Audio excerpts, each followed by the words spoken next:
The air inside Reagan National Airport felt thick with frustration that Wednesday afternoon. Delayed flights, cranky travelers, and the constant beeping of carts moving through crowded walkways created a symphony of airport chaos that nobody enjoyed. J.D. Vance stood near a wall, trying to stay out of the way as people rushed past. He wore regular blue jeans and a light blue button-up shirt with the sleeves rolled up to his elbows. No fancy suit, no flashy watch, nothing that screamed, "I'm a United States Senator." His brown leather bag, worn at the edges from years of use, hung from his shoulder. Flight 302 to Cincinnati is delayed by another 40 minutes, announced a tired voice over the speakers. Vance sighed and checked his phone. 3 missed calls from his wife and a text asking when he'd be home. He quickly typed back, "Another delay. Will call when I board." Around him, people groaned at the announcement. A mom tried to calm her crying toddler while an older businessman loudly complained to anyone who would listen. 2 college-age kids sat on the floor, backs against the wall, sharing earbuds and watching something on a tablet. Nobody seemed to notice Vance, and that's how he preferred it sometimes. Yes, he had written a best-selling book. Yes, he now represented Ohio in the Senate. But today, he was just another tired traveler wanting to get home. His security detail, just one plainclothes agent named Tom, stood nearby, pretending to read a newspaper. They had worked out this system months ago. In public spaces, Tom kept a watchful distance unless needed. No reason to draw attention. Vance found an empty seat near the charging station and pulled out his one copy of The Road to Serfdom. The book had belonged to his grandfather, with notes scribbled in the margins from decades ago. He wasn't really reading it today, just finding comfort in holding something that connected him to his roots. A young man in an airline uniform hurried past, then stopped and backtracked. "Excuse me," he said quietly, "aren't you Senator Vance?"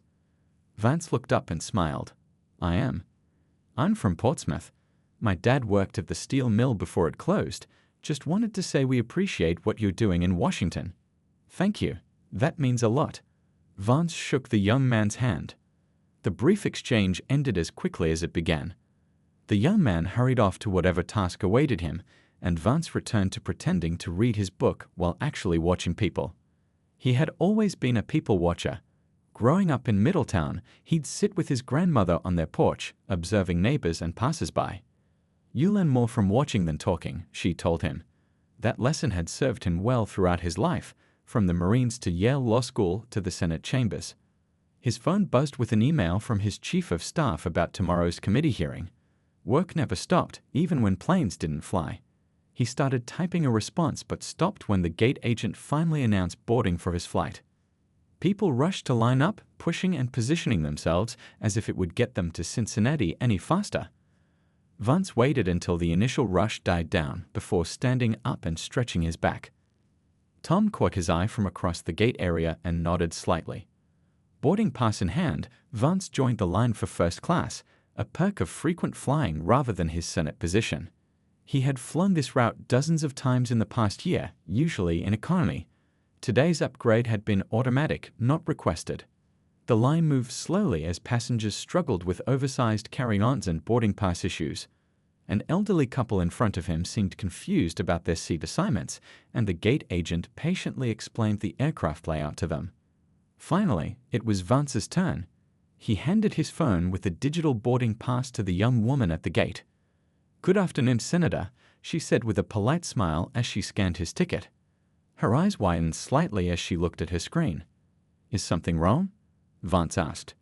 The gate agent tapped a few keys and frowned. "There seems to be an issue with your seat assignment, sir. Give me just a moment to check on this."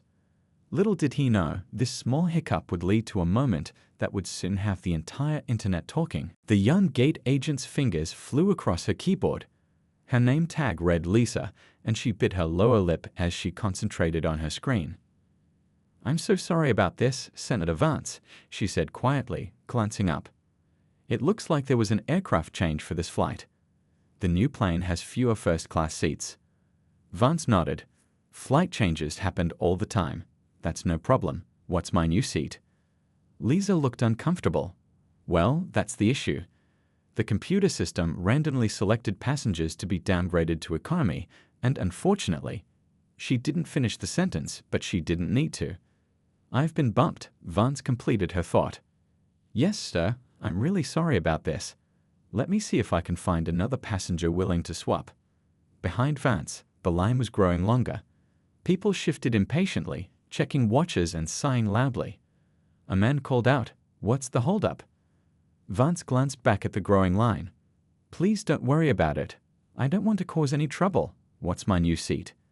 Lisa looked relieved but still apologetic. 24B middle seat, I'm afraid. We can offer you a voucher for a future flight as compensation. That's fine, Vance said, taking the new boarding pass she printed. He stepped away from the counter, making room for the next passenger. Tom, his security detail, appeared beside him. "Everything okay, Senator?" he asked in a low voice. "Just a seat change. Nothing to worry about." Tom frowned. "I should be seated near you. Let me speak to them." "It's not necessary," Vance said. "It's a short flight." They'd boarded the plane, Vance nodding politely to the flight attendants at the entrance. As he walked through first class, where he was supposed to sit, he noticed several empty seats. Confused, he paused. A flight attendant with styled blonde hair and perfectly applied makeup approached him. Her name tag read Diane. "Sir, can I help you find your seat?" she asked, her tone professional but slightly impatient. "I was just noticing there are empty seats in first class," Vance said. "I was downgraded because they said there weren't enough seats." Diane glanced at his boarding pass. 24B is in economy, sir. Those first-class passengers just haven't boarded yet." A man in an expensive suit brushed past them, settling into one of the empty first-class seats. He didn't even look up from his phone. "I understand that," Vance explained. "I originally had a first-class seat, but was told the plane change meant fewer first-class seats were available." Diane's expression hardened slightly. "Sir, your boarding pass says 24B. That's your assigned seat." By now, other passengers were backed up in the aisle behind Vance. Someone muttered, "Come on, buddy, keep it moving." "I know what my boarding pass says," Vance said, keeping his voice even. "I'm just confused because what I was told at the gate doesn't match what I'm seeing." Diane straightened her posture. "Sir, you need to proceed to your assigned seat immediately. You're holding up the boarding process." More passengers were watching now. A teenage girl had her phone out, possibly recording the exchange. Vance hadn't raised his voice, but the flight attendant's tone was becoming increasingly loud. "Is there a problem here?" A different flight attendant had joined them. This one was older, with gray streaks in her dark hair. Her name tag read Beverly. "This gentleman refuses to go to his assigned seat in economy," Diane explained before Vance could speak. "I'm not refusing," Vance clarified. "I'm just trying to understand why I was downgraded when there are clearly empty seats up here." Beverly looked at his boarding pass, then at him more carefully. Recognition flickered in her eyes. "Aren't you Senator Vance?" she asked. As she said it, several nearby passengers turned to look. Whispers spread through the cabin. Someone in row 3 took a photo. Diane's eyes whitened slightly, her confident demeanor faltering. "You need to move to economy immediately," she said, louder now, perhaps trying to maintain authority despite her realization. "Or I'll have to call the captain and have you removed from the flight." The cabin went quiet. Everyone was watching now. Some had phones raised. From the back, someone called out, "What's going on up there?" Vance stood in the aisle, aware of all eyes on him. He wasn't making a scene. He hadn't raised his voice or demanded special treatment. But somehow, he'd become the center of attention anyway. He had a choice to make, and whatever he did next would likely end up online within minutes. The tension in the airplane cabin was thick enough to cut with a knife. Passengers who had been rushing to get to their seats now stood still, watching the scene unfold. Even those who had been complaining about the delay a moment ago were suddenly quiet, eyes fixed on the interaction between the flight attendant and the man they now recognized as Senator J.D. Vance. "Sir, I need you to move to your assigned seat right now," Diane repeated, her voice carrying throughout the quiet cabin. Her cheeks had flushed red, but she stood her ground. "First class is full." An older businessman sitting in 2C looked up from his newspaper. "Actually, the seat next to me is empty," he pointed out, gesturing to 2D by the window. "Has been for the last 10 minutes. Diane shot him a look that could freeze water. That seat is reserved for a passenger who hasn't boarded yet. I don't mean to cause problems, Vance said, keeping his voice low and calm. I just want to understand why I was told one thing at the gate, and now I'm seeing something different. Beverly, the senior flight attendant, stepped forward. Let me handle this, Diane, she said quietly. Then, turning to Vance, Senator, while I understand your confusion, we need to keep the boarding process moving. Perhaps we can sort this out once everyone is seated. A college-aged guy near the back called out, Hey, isn't that the hillbilly elegy guy? More phones came out. More whispers spread through the cabin. Tom, Vance's security detail, moved closer. Senator, should I speak with the captain? He asked in a low voice. Before Vance could answer, Diane spoke again, this time with an edge to her voice that wasn't there before. It doesn't matter who you are, she said loudly. The rules apply to everyone. You need to go to seat 24B immediately, or you will be removed from this flight. Several passengers gasped. Someone whispered, She's going to kick out a senator.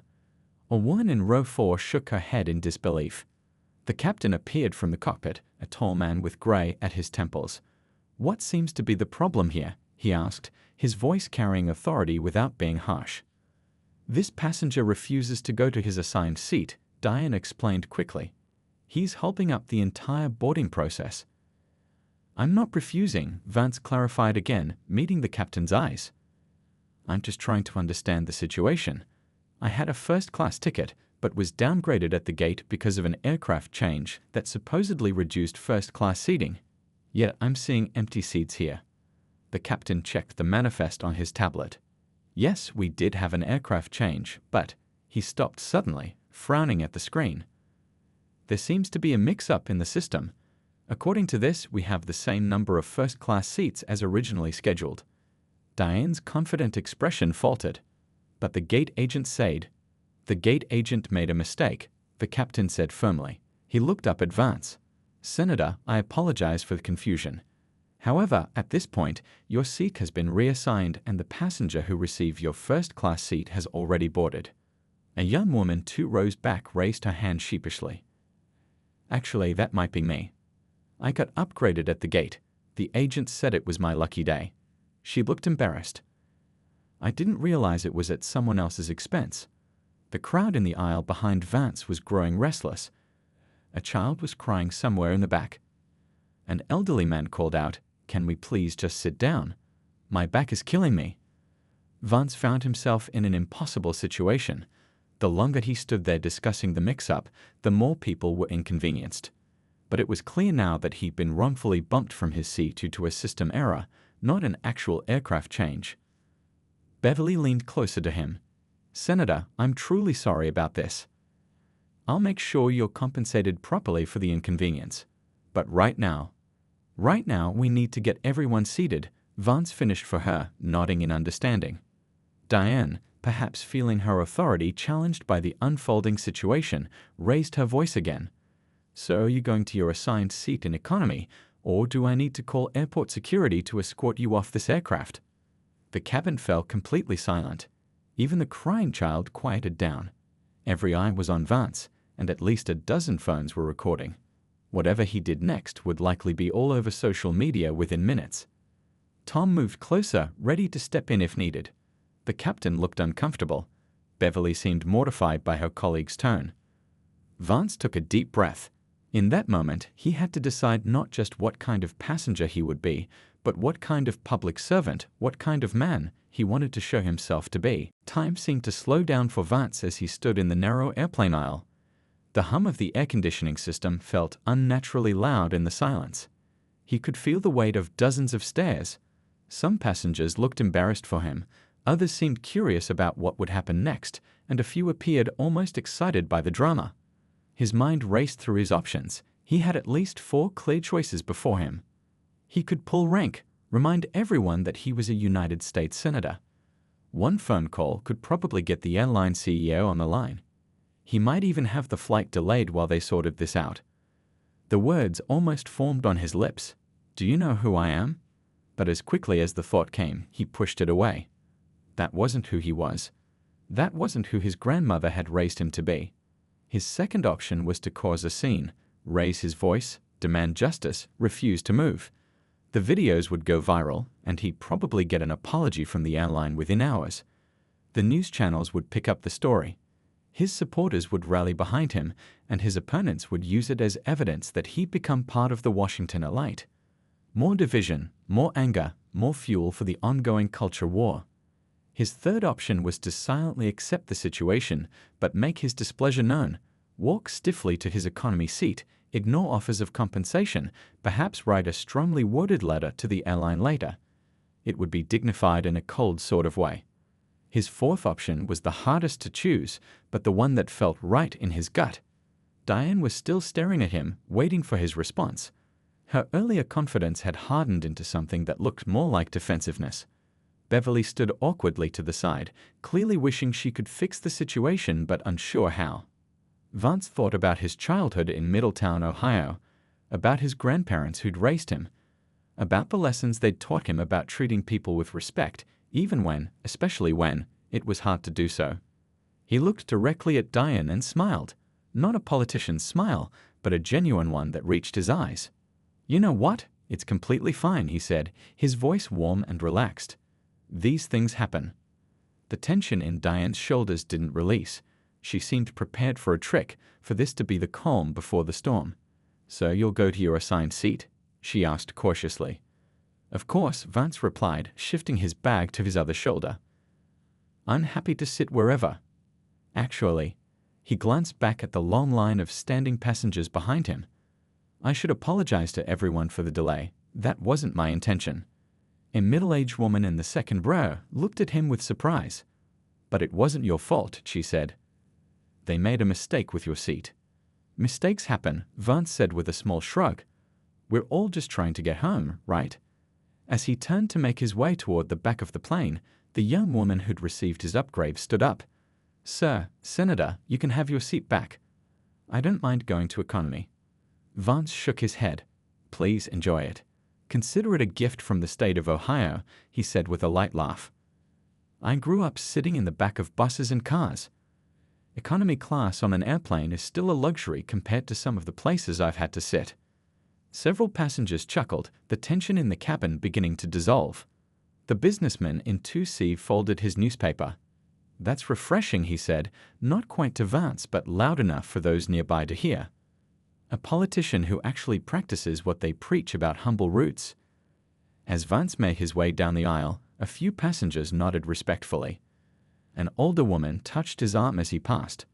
"My husband and I voted for you," she said quietly. "This is why." Tom followed a few steps behind, a slight smile on his face. He'd seen his boss handle difficult situations before, but this one would definitely make the highlight reel. When Vance reached row 24, he found his middle seat between a heavy-set man in a business suit by the window and a college-age kid with headphones by the aisle. The kid looked up, did a double take, then quickly removed his backpack from Vance's seat. "Sorry, man," he said, pulling out a earbud. "Wasn't expecting anyone to sit here. The flight was supposed to be half empty." "No problem at all," Vance replied, settling in. "Plans change. We adapt." As he fastened his seatbelt, Vance caught sight of Beverly walking down the aisle toward him. She had a slip of paper in her hand and an apologetic look on her face. Whatever came next, he knew he'd made the right choice. Some battles weren't worth fighting, especially when you could win more by walking away from them. Beverly reached row 24 and leaned down slightly to speak with Vance. Her face showed genuine regret over the situation. "Senator, I want to personally apologize for what happened," she said, keeping her voice low. "This isn't how we treat our passengers, especially not someone representing our country." Vance waved off her concern with a friendly gesture. "Please don't worry about it. Everyone has bad days." "I've brought you a voucher for a future flight," she continued, handing him the slip of paper. "And the captain has authorized complimentary drinks and snacks for you during the flight." "That's very kind," Vance said, accepting the voucher, "but the drinks won't be necessary. Save them for someone celebrating a special occasion." Beverly looked surprised, then nodded with respect. "Is there anything I can do to make your flight more comfortable?" "I'm all set, thanks," Vance replied. "Though I wouldn't say no to a coffee when the service starts." As Beverly walked away, The college kid next to Vance removed his other earbud. "Dude, you're really that senator guy? The one who wrote that book about Appalachia?" "That's me," Vance confirmed with a small smile. "Though I usually just go by JD. I had to read your book for my sociology class last semester," the kid said, turning slightly in his seat. "I'm from Pittsburgh originally. A lot of what you wrote about hit close to home." The businessman by the window looked over with interest. "I read your book too. Never thought I'd end up sitting next to you on a flight." "Well, if I'd stayed in first class, we wouldn't be having this conversation," Vance pointed out. "Sometimes the detours are more interesting than the planned route." The college student introduced himself as Josh, a sophomore at Ohio State studying engineering. The businessman was Pete, who owned a small manufacturing company outside Cincinnati. Before long, the three men were deep in conversation about the challenges facing small towns in the Midwest. "My company can't find enough skilled workers," Pete explained. "The jobs are there, but not enough people with the right training to fill them." "That's why I chose engineering," Josh chimed in. "My dad lost his job when the mill closed, but he always said the jobs of the future would require more technical skills." Vance listened intently, asking questions and sharing his own thoughts without dominating the conversation. This wasn't a campaign stop or a Senate hearing. It was just three guys from similar backgrounds talking about real issues. A few rows ahead, a woman was sneaking photos of Vance over her seat. Videos of the earlier confrontation were already making their way online, with captions like "Senator Vance kicked out of first class" and "Watch how this politician reacts to being downgraded." Tom, seated across the aisle, leaned over. "Sir, you should know those videos from earlier are starting to circulate." Vance shrugged. "Can't control that. Just hope they show the whole story and not just snippets." The plane hit a patch of turbulence, causing the overhead bins to rattle. The seatbelt sign dinged on, and the captain's voice came over the intercom, asking flight attendants to take their seats. "So what's it really like in Washington?" Josh asked once the plane steadied. "As bad as everyone says." Vance considered the question for a moment. "It's complicated. There are good people on both sides trying to do what they think is right. The system makes it hard sometimes. But the fighting and division," Pete said, shaking his head. "Seems like nobody can agree on anything anymore." "That's what the cameras show," Vance replied. "Behind the scenes, there's more cooperation than you'd think. We passed a bipartisan infrastructure bill last month that nobody heard about because it didn't involve any shouting." As the drink service began, Diane appeared with a cart. When she reached row 24, she froze for a split second upon seeing Vance, clearly uncomfortable after their earlier interaction. "What can I get for you gentlemen?" she asked, her professional tone now laced with a hint of uneasiness. "Coffee, black please," Vance said with a warm smile, as if their tense exchange had never happened. Diane's shoulders relaxed slightly as she poured his coffee. "Cream or sugar?" "Just black is perfect, thank you." As she handed him the cup, she paused. "Senator, I want to apologize for earlier. I was just following." "Following procedure," Vance completed her sentence. "You were doing your job. No apology needed." Diane looked at him with something like wonder. Most people would still be angry. "Life's too short to hold grudges over small things," Vance said simply. "We're all just trying to get through the day." As Diane moved on to the next row, Pete leaned over. "That was impressive," he said quietly. "Most politicians I've met would have had her fired before we even took off." Vance sipped his coffee. "Then you've been meeting the wrong politicians." By the time the plane began its descent into Cincinnati, word had spread throughout the cabin about how Vance had handled the situation. Passengers who'd witnessed the initial confrontation had been telling others, and a few had even come back to economy to shake his hand. No one was more stunned than Diane, who had been bracing herself for a complaint to be filed against her. Instead, she found herself serving coffee to a United States senator who treated her with more respect after she'd threatened to have him removed from a flight than most passengers showed on their best days. As the landing gear deployed with a mechanical thud, Vance realized that sometimes the most powerful statements weren't made through grand speeches on the Senate floor, but through small acts of grace in everyday moments when no one was expecting them. The plane touched down in Cincinnati with a gentle bump, right on time despite the boarding delay. As the aircraft taxied toward the gate, passengers began the familiar routine of unbuckling seatbelts, retrieving items from under seats, and checking phones that had been in airplane mode. "Looks like you're trending, Senator," Josh said, showing Vance his phone screen. The hashtag #VanceEconomy was climbing Twitter's charts, with thousands of shares already. Vance glanced at the screen and chuckled. "Never thought I'd go viral for just sitting in a plane seat." "It's not about the seat," Pete commented from the window. "It's about how you handled it. People notice that stuff." The seatbelt sign dinged off, and the cabin filled with the sounds of overhead bins opening and carry-on bags being pulled down. As people stood in the aisle waiting to deplane, several of them looked back at Vance with newfound respect.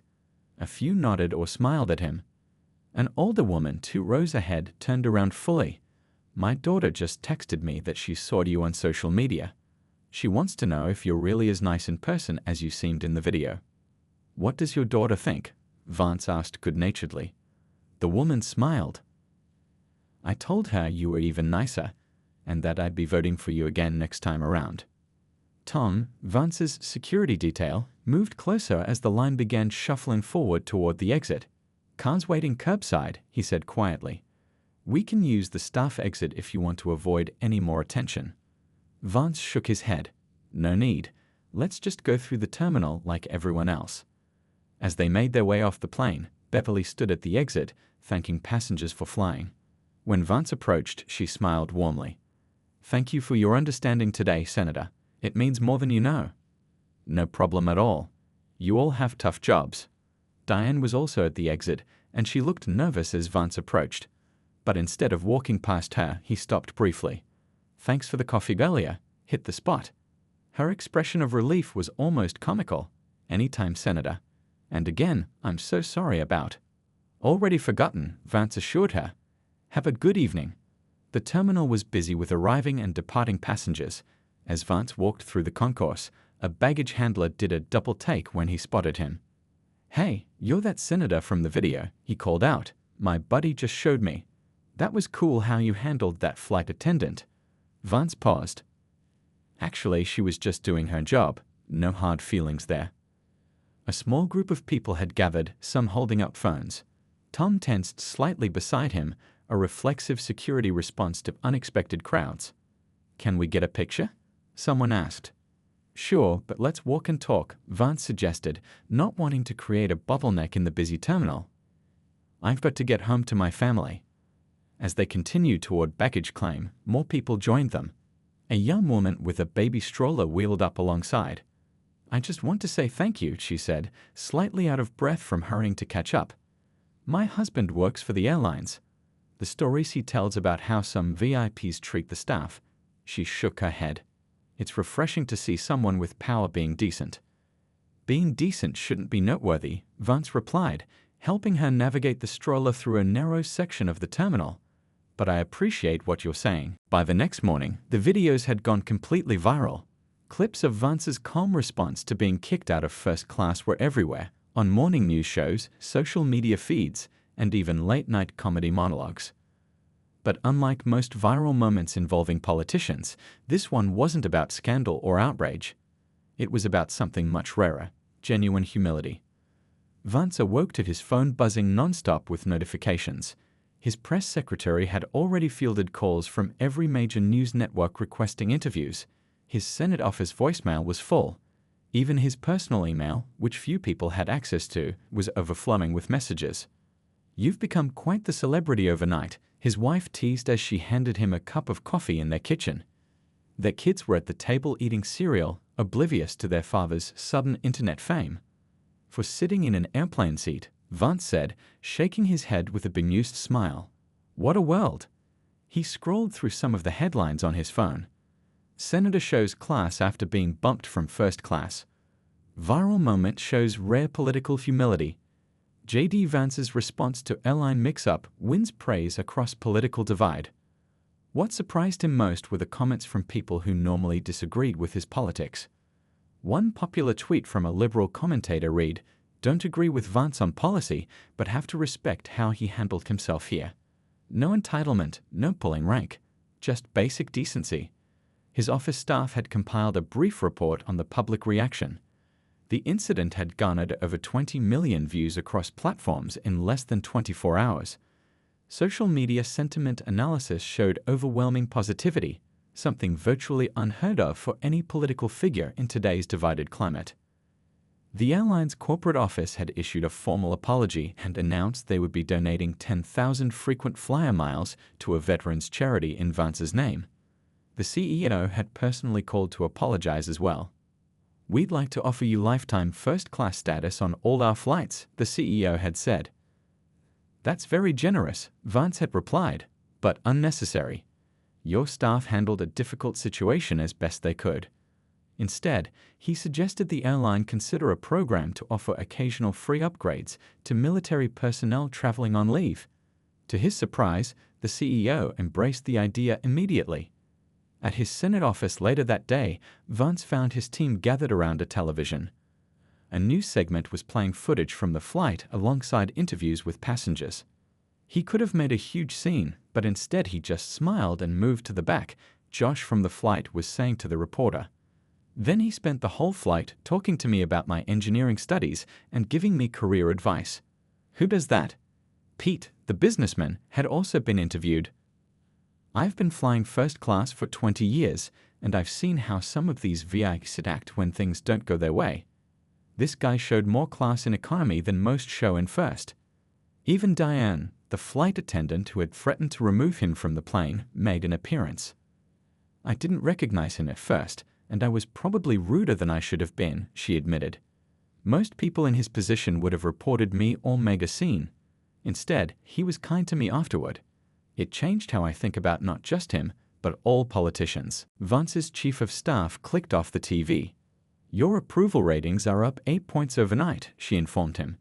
"And we've received calls from 3 senators across the aisle wanting to co-sponsor your rural development bill." "Because I sat in a middle seat in economy?" Vance asked incredulously. "Because you showed people something they're hungry to see, that it's possible to have power without letting it change who you are," she replied. Later that week, Vance returned to his hometown of Middletown, Ohio, for a previously scheduled community meeting. The local high school auditorium was packed beyond capacity, with people standing along the walls and spilling out into the hallway. As he took the stage, the crowd rose in a standing ovation that lasted nearly 2 minutes. Vance stood there, genuinely uncomfortable with the attention for what he still considered a non-event. When the applause finally died down, he stepped up to the microphone. "Thank you all, but I have to say, I'm a bit confused by all this attention. All I did was sit in an airplane seat."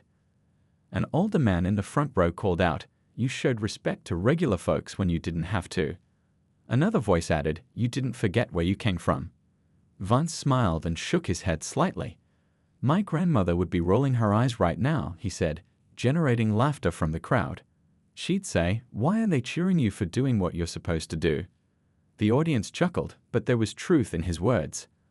"Look," Vance continued, his voice growing more serious, "if there's anything good that comes from this little airplane story going viral, I hope it's this. We've set the bar too low for how we expect people in positions of authority to behave. Basic decency shouldn't be remarkable. Treating service workers with respect shouldn't be newsworthy. And remembering that a fancy title doesn't make you better than anyone else shouldn't be exceptional." The room fell silent as his words sank in.